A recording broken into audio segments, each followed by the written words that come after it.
আসসালামু আলাইকুম। এক ভাই একটা ভিডিও করলো, মাদ্রাসার ছাত্ররা কালেকশন করতেছে।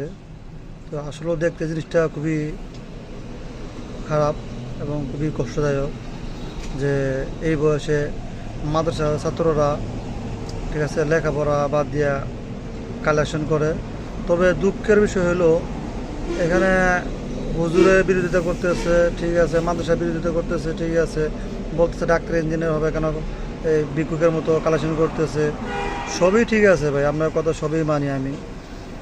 এই আওয়াজটা সবাই তুলতে পারে।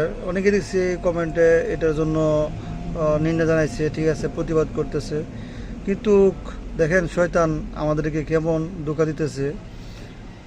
এটার প্রতিবাদ সবাই করতেছি, কিন্তু এই ছাত্রদের জন্য পক্ষ হয়ে যে সরকার থেকে এদের জন্য বরাদ্দ হোক, এই পক্ষে কিন্তু কেউ নাই।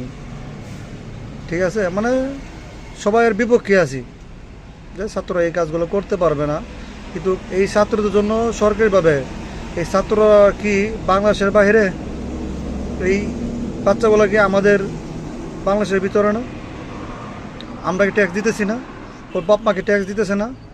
তাহলে যারা স্কুলে পড়ে তারা সরকারি অনুদান পাবে, সরকারি ভবন পাবে, সব কিছু সরকারি পাবে। আর যারা মাদ্রাসায় পড়ে তারা কিচ্ছু পাবে না। এটা বৈষম্য না? তো আসলে ভাই এটাই বিরোধিতা না করে যে কেন কালেকশন করতেছে, কেন এগুলো করাইতেছে, এটা না করে সবাই আওয়াজ তুলি যেন এই মাদ্রাসাগুলোকে, ঠিক আছে, সরকারি ফান্ড থেকে ওদেরকে অর্থ দেওয়া হয়, ওদেরকে পড়ালেখার ব্যবস্থা করে দেওয়া হয়। বাংলাদেশে 3 ধরনের শিক্ষা আছে। এক হচ্ছে জেনারেল শিক্ষা, তারপরে কওমি, তারপরে হচ্ছে আলিয়া। তো আলিয়াটাও সরকারি আছে প্রত্যেক জায়গায়, তো জেনারেল তো আছেই।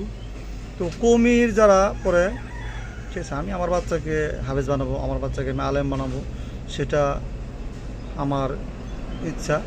তো কেন এই কওমি মাদ্রাসাগুলা কোনো থানার মধ্যে, একটা থানার মধ্যে একটা মাদ্রাসা সরকারি নেই? কমপক্ষে প্রতিটা থানায় একটা মাদ্রাসা হলেও সরকারি থাকার কথা ছিল।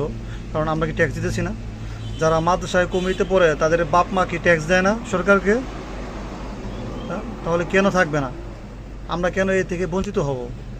ঠিক আছে, তো আমরা সকলেই এই জন্য আমরা আওয়াজ তুলি, ঠিক আছে, যেন প্রত্যেকটা থানার মধ্যে কমপক্ষে একটা কমি মাদ্রাসা হলেও যেন সরকারি হয়।